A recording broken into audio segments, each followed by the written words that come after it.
Kaj se dogaja z gozdovi v Sloveniji? Na svoje gozdove smo Slovenci lahko ponosni, a moramo zanje tudi v prihodnosti lepo skrbeti. Gozdovi v Sloveniji so vse bolj ogroženi zaradi ekstremnih vremenskih dogodkov, požarov, škodljivcev in divjadi ter negativnega vpliva ljudi na sestavo gozdov.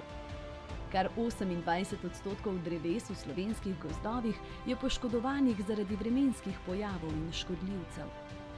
V gozdovih pri nas je tudi 1% tujerodnih rastlin, ki lahko v prihodnosti povzročijo težave, saj lahko porušijo ravnovesje. Površina gozdov se ne zmanjšuje, vendar se zaradi pritiska urbanizacije in intenzivnega kmetijstva krčijo že tako redki nižinski gozdovi. Zaraščanje pa se nadaljuje na odmaknjenih območjih. Gozdovi pokrivajo kar 58% površine Slovenije, kar jo uvršča med 3 najbolj gozdnate države Evrope. Z uporabo lesenih izdelkov lahko pripomoreš k zmanjšanju ogljičnega odtisa. V Sloveniji posekamo le okoli 60% prirastka, golosek pa je prepovedan.